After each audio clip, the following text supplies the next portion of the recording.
Martha is dead, but her story is very much alive. With a handful of previews to keep us excited, it can feel like you know what to expect from Martha is Dead, but there's always more to it than you expect, even when Martha is Dead merges the past and present through its story. The sisters' relationship feels fleshed out, even if you never experience it firsthand, and the history of the region you're exploring is filled with fragmented details and stories. Most notably is the story of the ghost woman that preys on beautiful women that approach her lake. All of this merges with the events happening through the game and the aftermath of the fateful discovery at the beginning of the game. Like other horror adventure games, this often plays out in scenery that changes as you meander through it. Quaint paths that would normally lead uphill instead descend into bone-covered trenches and catacombs. Often, these impossible and shifting locations are used incredibly well to invoke a scene of confusion and building fear as you grapple with the potentially supernatural horrors swirling around you. There's a lot in the ideas of Martha is Dead for the horror fanatic to love. Female body horror presented in a non-exploitative way. Creepy puppets, truly shocking set pieces, but it's all caged by gameplay that feels like an afterthought. There's that, just a bit too slow to be fun, plodding back and forth between the same locations to do this or that menial task. You get a bicycle early on, but using it is worse than walking, and there are some old sins like finding a pair of bolt cutters but not being allowed to pick them up until you trudge over to the door that is, surprise, locked with a padlock. Likewise, an initially effective way of showing past events, a creepy puppet theater, drags on for too long, like an idea that was so in love with itself it didn't quite know when to end the show. One section, where you use a telegraph system to communicate with the resistance, genuinely made me wonder how many of the characters in this game failed to stand up to the Nazis because they just couldn't be bothered. After laboriously translating coded messages, then coding my own, and then tapping out the dots and dashes, I just couldn't face any more of it. In the final moments of the game, this seemed to have been interpreted as a sign of allegiance to my Nazi father, but it was actually just irritation with the equipment. The rotary phone was another delight of the olden days for Gen Z to discover. I actually really enjoyed the story glimpses that this phone interaction delivered, but damn it was fiddly on a controller. Also, finding a manual for it in an old shed felt less like a nice nod to history and more like insurance against the fact that a large part of the audience might just stare at the dial aghast. A good story is nothing without the right environment, however, and LKA's war-torn Tuscany is the perfect setting for this bizarrely beautiful saga. Largely set in Julia and Martha's familial holiday villa, the emerald pastures of 1940s Italy are at first portrayed as almost a secluded spot untouched by the surrounding conflict. Tiny robins dart amid a perfectly planted garden, and the sun bathes everything in a warm, almost friendly glow.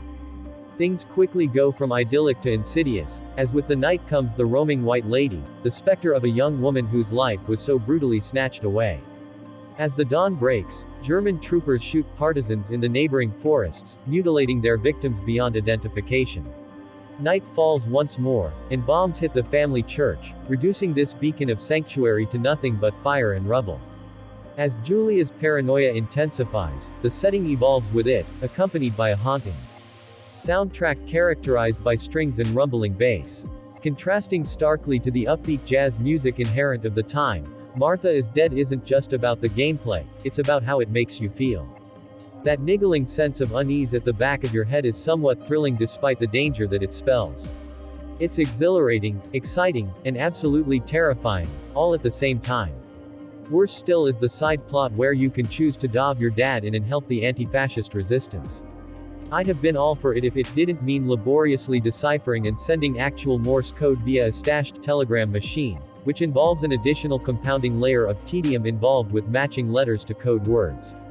It's presented as a decision between loyalty to your family or your conscience, but really it's a choice between spending 20 minutes doing grunt work or moving on with your life. There are technical faults, too. Some quest markers never appeared, while completed ones stuck around. There's a bicycle that's barely worth using thanks to all the invisible boundaries it can't cross, and the way it judders around in the small area where it's actually usable. Most of the screenshots in this review are taken with ray tracing and DLSS, but I had to stop booting into that version of the game because it kept stuttering, no matter which settings I used. Even without them, stuttering persisted, especially whenever I went down a certain staircase. That is not the way you want your horror game to be jarring. There are small, fleeting glimpses at what could have been.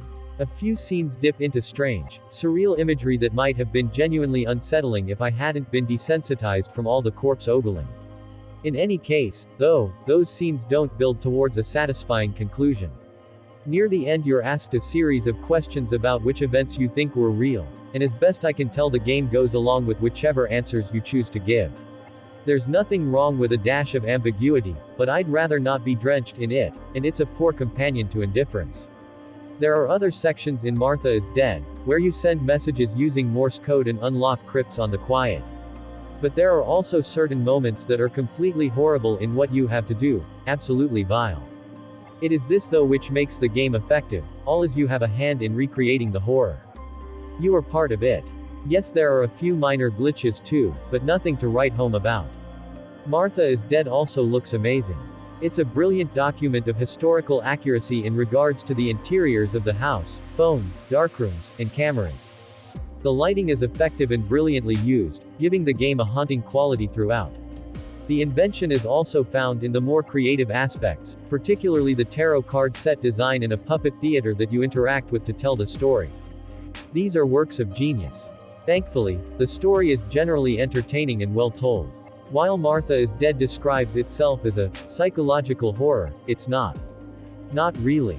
It's a borderline walking simulator with minimal inventory fiddling and a focused, no pun intended, on photography, but it never settles on a tone for long enough to get under the skin.